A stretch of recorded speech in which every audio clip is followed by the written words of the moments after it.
Toda una revolución turística es lo que ofrece OnShipping en su app. Una aplicación cuyo objetivo final es que el hotel sea gratis para el viajero.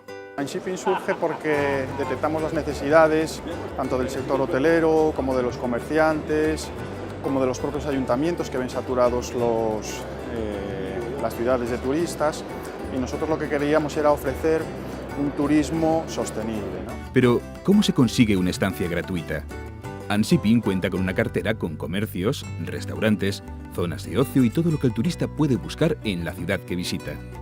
Imaginaros que este es el ticket del restaurante o del sitio donde se ha ido a consumir. Tendría que introducir el importe exacto, imaginaros que son 34 euros.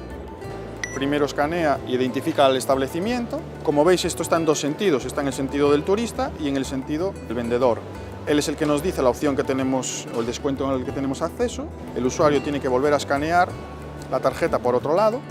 Ahora el usuario lo que puede hacer es dar una valoración tanto del producto como del servicio.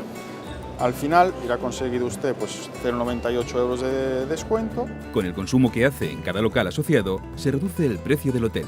Un descuento en la factura final que OnShipping transferirá directamente a la cuenta del usuario.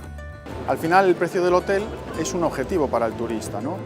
Pero nosotros lo que queremos es que pueda conseguir descuentos desde antes de su llegada incluso al hotel hasta después de su marcha del hotel, ¿no? Con ello conseguimos que incluso el turista pueda conseguir descuentos en el taxi que va del hotel al aeropuerto, o incluso que pueda consumir en las tiendas, en todos los establecimientos que tengamos asociados en el aeropuerto, y así poder conseguir mayores descuentos hasta el final de su viaje. Barcelona ha sido la primera ciudad en poner en marcha la aplicación, aunque ya hay interés por ampliar a otras ciudades. Ya estamos llegando a acuerdos con un posible partner que quiere tener la franquicia de toda Inglaterra, con uno de París, con gente de Shanghái. Una oportunidad de ahorro para el turista y una forma novedosa de fomentar el comercio local.